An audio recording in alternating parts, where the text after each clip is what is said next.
Hi everyone, Joel at Codebreak with another episode of Marketing Cracked. Today I'm going to be talking about how to write a blog.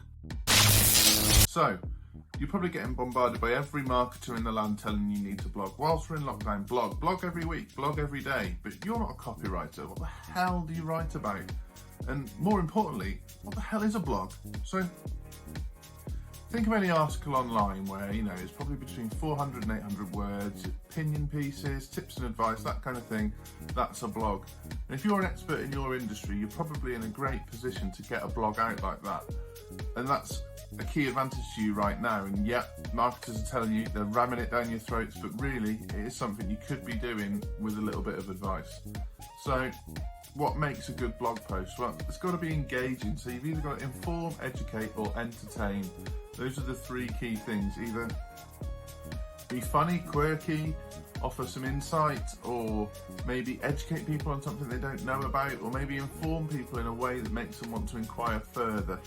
And how do you write one? Well, think about it from a structure perspective. Write yourself an outline, write yourself an intro, all of that kind of thing. So I've put together 8 steps that I think will help you write a blog. Number 1, understand your audience. Think about your reader avatar. So this might not be quite the same as your customer avatar. So think about who they are, what they do, where they live, where they might be reading from, be it a phone, a laptop, a tablet, all those kind of things, and just really factor in the person that you're talking to as such. And then step number 2, choose a topic that will resonate with them. So at the moment, I, along with lots of other marketers, have been advising that people blog more, that they do more videos, that they podcast. So topics that might help those people are probably things that tell them how to do it. Simple. Step 3, write an outline for that blog. So think about your intro, think about the middle, think about the end. Now the intro should really lead people into the blog. It should be, what's the problem you're solving for them, or what are you about to tell them, or what have you done that you're about to go over? And then the middle should be the kind of nuts and bolts of it. So kind of what it is that you want them to do, what it is that you think will help them, what it is that you've seen that you're now reviewing.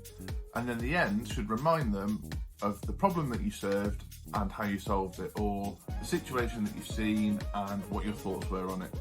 And then at the very end, a call to action on either how they can read more about it, how they can get in touch with you, how they can navigate to the services on your website that may or may not go into more depth about that kind of thing. Step number 4, fill in the gaps in your outline. So think of famous quotes, think of stats that you could use, think of testimonials, or kind of any case studies that you can use to pad out the gaps to get your word count up and also to give credibility to what you're saying. Step 5, proofread it again, make the edits you need to make, and then proofread it again.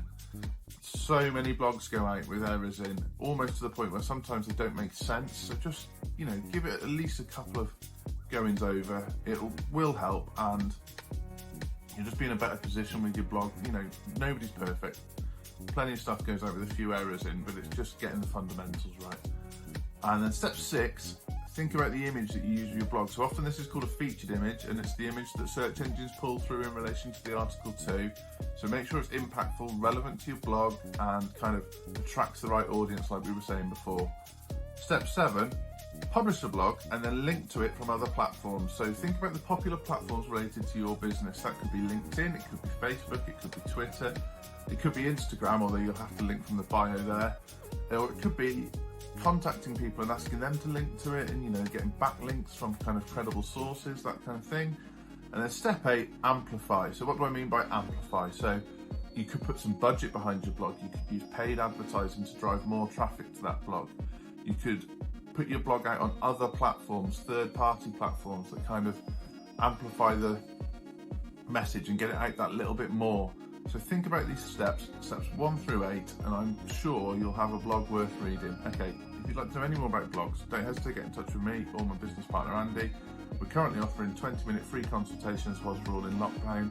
You can book those through our Calendly and we'd happily send you the link. Hopefully speak to you soon. All right, take care now. Bye.